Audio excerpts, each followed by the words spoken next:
শত বিল্ডিং এ আগুন ধরে গেছে, ক্লাস 6, 7, 8।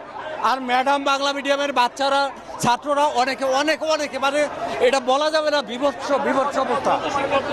হ্যাঁ, আমরা এখন হিসাব জানি না, আমরা বিভিন্ন দিক বিভিন্ন নিয়ে যাচ্ছি। হ্যাঁ, আমরা তো বলতে পারবো না, আমাদের বিল্ডিংটা অনেক দূরে, ওটা ছিল অনেকে।